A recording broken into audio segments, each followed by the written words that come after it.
तो वक्त हो गया हमारे खास शो 10 नवंबर का द क्लाइमैक्स। जी हां, बिहार में कल 15 जिलों की 78 सीटों पर मतदान है। प्रचार का शोर थम चुका है। नतीजे 10 नवंबर को आएंगे। बिहार के चुनावी नतीजों पर पूरे देश की नजर है। इस चुनाव से तय होगा कि देश में आम आदमी की रोजी रोटी से जुड़े मुद्दे चलेंगे या भावनात्मक मुद्दे। नीतीश कुमार की आगे की राह क्या होगी? तेजस्वी यादव चलेंगे या चिराग पासवान की राजनीति रफ्तार पकड़ेगी? इतना ही नहीं, गठबंधन की भविष्य की राजनीति का खाका भी पटना से निकलना तय माना जा रहा है। आज हम आपको बताएंगे कि बिहार चुनाव के नतीजे कैसे भविष्य की राजनीति तय करने में गाइड की भूमिका निभाएंगे।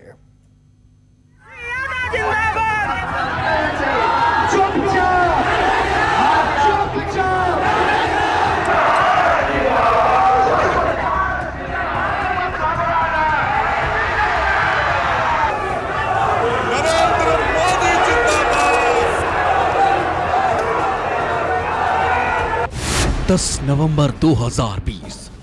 10 नवंबर की सुबह का बेसब्री से इंतजार सिर्फ बिहार के लोग ही नहीं कर रहे, सिर्फ तेजस्वी यादव और चिराग पासवान ही नहीं कर रहे, नरेंद्र मोदी और नीतीश कुमार ही नहीं कर रहे, बल्कि पूरा हिंदुस्तान कर रहा है। इस मंगलवार को करीब करीब साफ हो जाएगा कि देश में बेरोजगारी का मुद्दा चलेगा या भावनात्मक मुद्दा। बिहार के नतीजों से बीजेपी पर कितना असर, नीतीश कुमार की राजनीतिक राह क्या होगी, तेजस्वी का दिखेगा तेज या चमकेंगे चिराग? क्या बिहार के नतीजे बनेंगे पश्चिम बंगाल के लिए गाइड? ऐसे कई अहम सवालों के जवाब 10 नवंबर को मिलने तय माने जा रहे हैं। बिहार चुनाव में इस बार बेरोजगारी का मुद्दा जोर शोर से उठा। इतना ही नहीं, इस मुद्दे ने बिहार में चुनावी हवा का रुख बदल दिया। देश के इतिहास में पहली बार इकट्ठे 10 लाख नौजवानों को सरकारी नौकरियां दी जाएंगी। 4.5 लाख नौकरियां रिक्त हैं स्वास्थ्य सेवाएं में, शिक्षा विभाग में, पुलिस महकमे में। 60% जूनियर इंजीनियर का पद जो है वो खाली है। आजकल हम देखते हैं, कहता है इतना लोगों को नौकरी दे। अच्छा, ऐसा कहीं है कोई दुनिया में जी? आप उतने लोगों को नौकरी दोगे तो बाकी को कहा नहीं दोगे? सबको दे दो। आप पैसा कहां से लाओगे? जिसके चलते अंदर गए उसी पैसा से होगा क्या? राज्य में तो नहीं पैसा होगा। इन लोगों का बजट क्या था? 24,000 करोड़ से भी कम, और हम तो 2,11,000 करोड़ से आगे पहुंचा दिए, और 6 लाख से भी ज्यादा लोगों को हमने नौकरी दी। अभी चल रहा 60-70 हजार के नौकरी का काम। 5 साल में क्यों नहीं इन्होंने रिश्वत भरे? अभी तक क्यों नहीं वो सारी वैकेंसीज उन्होंने फुलफिल की? चुनाव के वक्त जब एजेंडा आज बेरोजगारी बन गया इनके सामने, जिस पर इनको जवाब देते नहीं बनता, कारखाने इन्होंने खोलने से मना कर दिया, और जब युवा इनके सामने सवाल पूछ रहा है तो अब ये नए नए लॉलीपॉप ला रहे हैं। राष्ट्रीय जनता दल के 10 लाख सरकारी नौकरियों के वादे के बाद बीजेपी ने 19 लाख रोजगार के मौके पैदा करने का भरोसा दिया। मतलब राजनीतिक दलों ने बिहार चुनाव में इस मुद्दे की अहमियत को पूरी शिद्दत से समझा। पहली बार इस राज्य में विपक्ष का इशू भी तैर रहा है। फर्स्ट टाइम 15 साल से विकास और आरक्षण, यही इसी 2 मुद्दे पर चुनाव लड़ता रहा। विपक्ष करता रहा बैकवर्ड फॉरवर्ड, नीतीश जी अपने विकास के मुद्दे को लेकर लड़ते रहे। पहली बार लालू के बेटे ने उस स्टाइल को बदला है, युवा को अपने उम्र वाले को आगे लाया, रोजगार को इशू बनाया। निश्चित तौर पर इस बार मुद्दा भी चेंज हुआ है और राज्य का माहौल भी चेंज हुआ है। बिहार में जिस तरह रोजगार का मुद्दा केंद्र में आया और सभी पार्टियों को प्रमुखता से बेरोजगारी के मुद्दे को उठाना पड़ा, अगर 10 नवंबर को बिहार के नतीजे महागठबंधन के पक्ष में आते हैं या एनडीए के पक्ष में, तो कहा जाएगा कि बेरोजगारी खत्म करने के मुद्दे पर जनादेश मिला। बेरोजगारी का सवाल जिस तरह से बिहार में उठा और तेजस्वी ने एक होशियारी से 4 लाख नौकरियों का वादा किया, उसके बाद पूरे एनडीए खेमे में किस किस्म की भगदड़ मच गई, और फिर 11 लाख नौकरी और 9 लाख नौकरी, और फिर इतनी नौकरी कहाँ से आएगी, फिर माइग्रेशन का सवाल, फिर पिछड़ेपन का सवाल, बाकी सब चीजें जिस तरह से आ गई, वो एक होशियारी को बताता है और चुनावी प्रबंधन के बल पे चुनाव जीतने की इच्छा रखने वालों के फेलियर को बताता है। सियासी पार्टियां अच्छी तरह से जानती हैं कि हिंदुस्तान की करीब 35% आबादी युवा है, जो लोकतंत्र में किसी भी सरकार का भविष्य तय करने के लिए काफी है। कमोवेश यही स्थिति अगले 2 दशकों तक बनी रहने की संभावना है। ऐसे में अगले चुनावों में कोई भी राजनीतिक दल बेरोजगारी के मुद्दे को नजरअंदाज करने की हिम्मत नहीं जुटा पाएगा। तेजस्वी यादव का जो भाषण है उसने लोगों को इस कंफ्यूजन में डाल दिया है कि क्या आम जनता अब एम्प्लॉयमेंट और अन्य आर्थिक मुद्दे को लेकर जातिवादी संगठनों के या जातिवादी मत प्रणाली से बाहर निकल जाएंगे, जातिवादी तरीके से वोट करने से बाहर निकल जाएंगे। ये कहना कठिन है कि रिजल्ट क्या होगा। ऐसे में बिहार चुनाव के नतीजों से हिंदुस्तान की राजनीति को नई राह मिलनी तय है। पश्चिम बंगाल का विधानसभा चुनाव हो या फिर 2022 में होने वाला यूपी चुनाव, बेरोजगारी का मुद्दा जोर शोर से उठना तय है। दिल्ली से पल्लवी झा और दिव्या अग्रवाल के साथ सौरभ कुमार, पटना, न्यूज़ 24।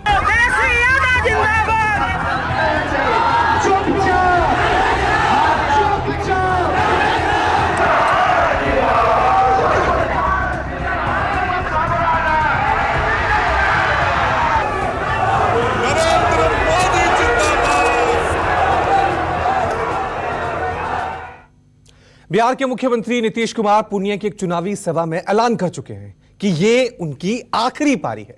नीतीश की पार्टी जेडीयू का बीजेपी के साथ गठबंधन है। ऐसे में बड़ा सवाल यह है कि आखिर नीतीश को क्यों कहना पड़ा कि अंत भला तो सब भला। आखिर नीतीश के मन में कौन से सवाल उठ रहे हैं?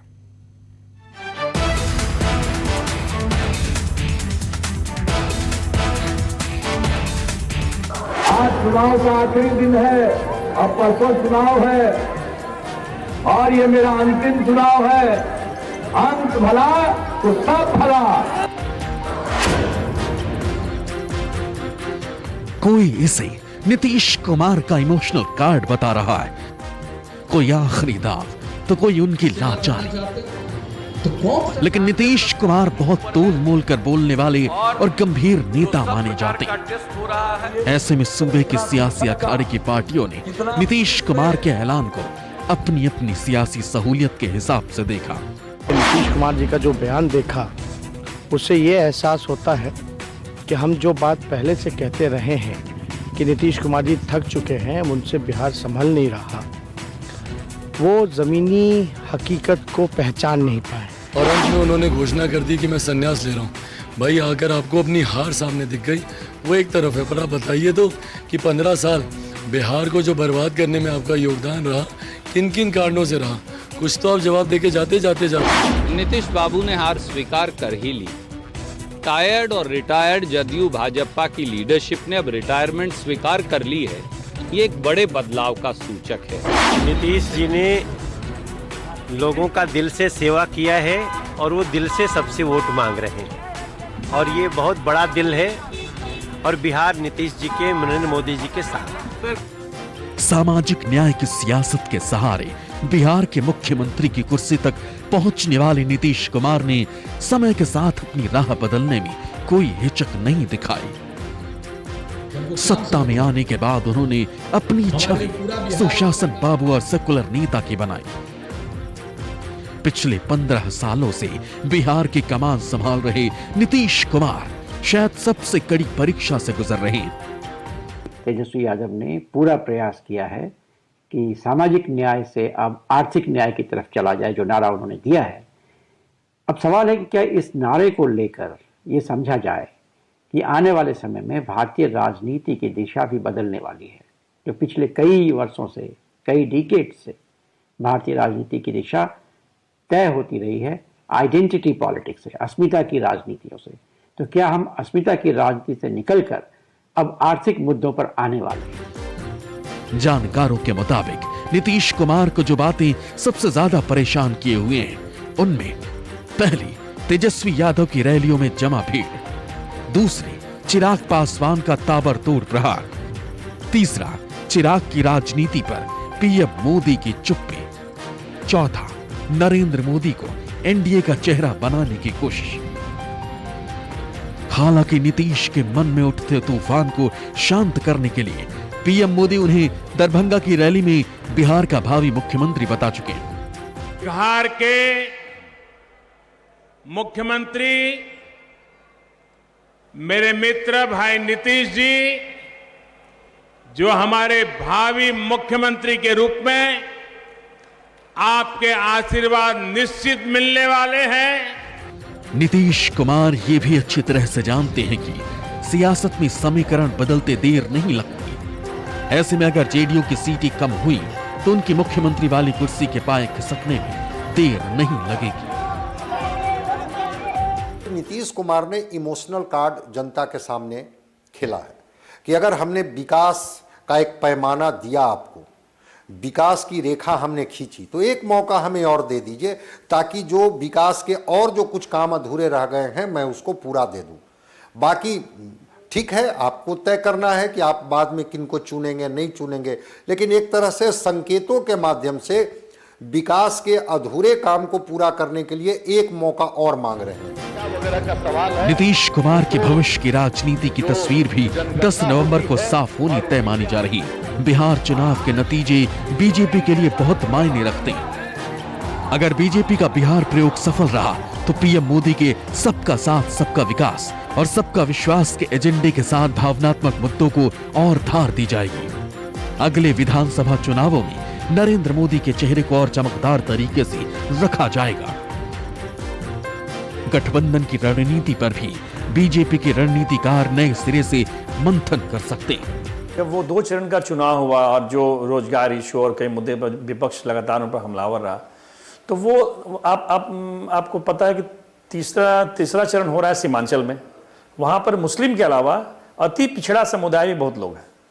उस अति पिछड़ा समुदाय उन्होंने सिर्फ अपने वोटरों को एड्रेस किया है, उस सबको एड्रेस नहीं किया है, जिसमें ये बताया जा रहा था कि पहले 2 चरण में क्षरण हुआ है। उस क्षरण को रोकने के लिए उन्होंने ये दांव खेला है। 10 नवंबर के नतीजों से यह भी तय होगा कि चुनाव पूर्व के गठबंधन नतीजों के बाद भी टिके रहेंगे या सत्ता की भूख नए समीकरणों को जन्म देंगे। दिल्ली से पल्लवी झा और दिव्या अग्रवाल के साथ सौरभ कुमार, पटना न्यूज़ 24। मंगलवार को आने वाले बिहार के चुनावी नतीजों ने तेजस्वी यादव की भी धड़कनें बढ़ा रखी हैं। उन्होंने आरजेडी की लालटेन की रोशनी तेज करने के लिए पूरी ताकत झोंक दी है। अब सवाल उठता है कि अगर तेजस्वी का मिशन बिहार कामयाब रहा तो क्या होगा, और अगर नाकामयाब रहा तो क्या होगा।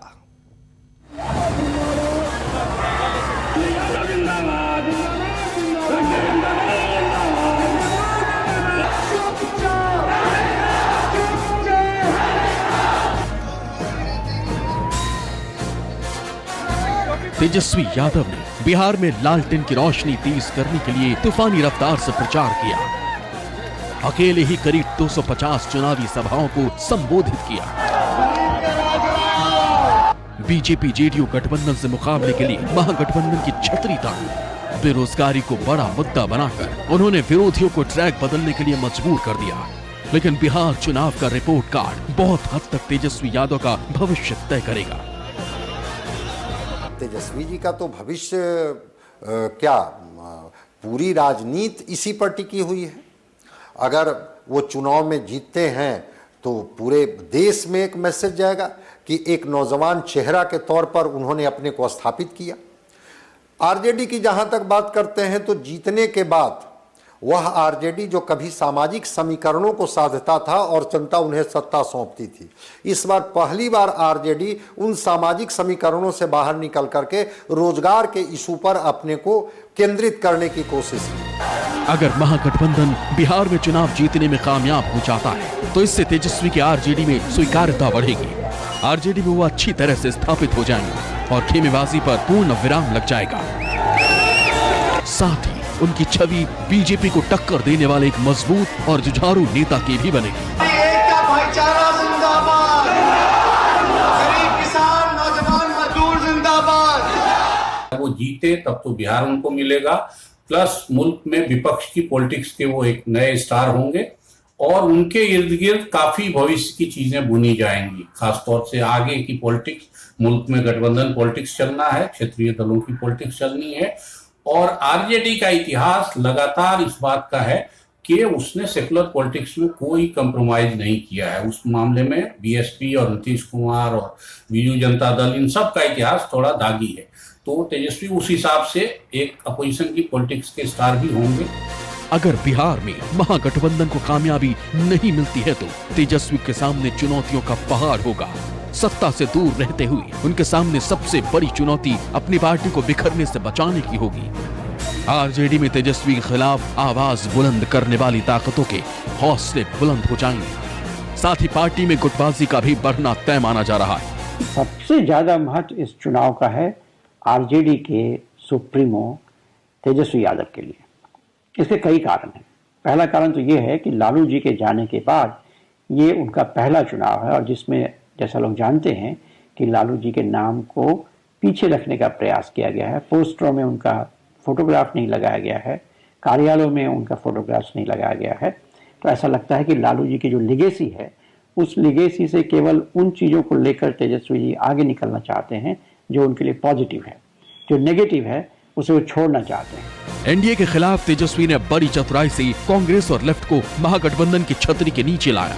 सहयोगियों को साथ रखने के लिए सीट छोड़ने में भी तेजस्वी यादव ने कोई कंजूसी नहीं दिखाई।